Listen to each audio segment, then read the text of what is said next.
And from that moment, I never. But now, I mean, I can kill a chicken only good in the kaigwira. Like if I hold it, I just bite it and then I'll suck the blood while I'm petting it, you know. So it doesn't You have to bite feel a that. chicken? Yeah, and I Nam- suck na- all the blood out until it dies. And then you eat Yeah, it. so you can eat it, but I just need the blood.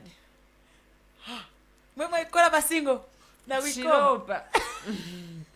Abo mama ka, what is it, masses? Chifukwa when you are killing it ndi mpeni mwaiponda ponda chonje, it knows kuti you are killing it.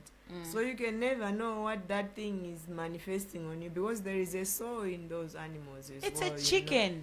But there is a soul in that chicken. How does that chicken know kuti kwathu ndi uku kumazulu alionse azibwera azagona? It's just a chicken.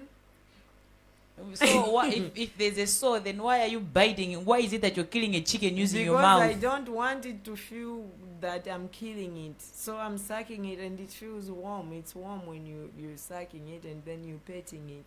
So you're sucking the blood in while you're petting it. It doesn't know that it's dying. It's just like maybe you're going to sleep.